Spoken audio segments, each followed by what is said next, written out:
এর চেয়ে মজার কোনো ডিমের রেসিপি হয় না। একদম সহজে অল্প সময়ে রান্না করা যায়। বড়জোর ১০ মিনিট সময় লাগবে। প্রথমে পেঁয়াজগুলো ভালো মতো লাল লাল করে ভেজে নিব।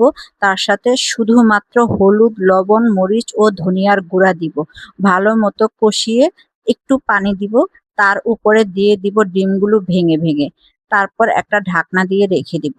৫ মিনিট পর উল্টিয়ে দিয়ে দিব খানিকটা ঘি। ঘি দেওয়াতে এর মধ্যে একটা রাজকীয় ভাব আসবে।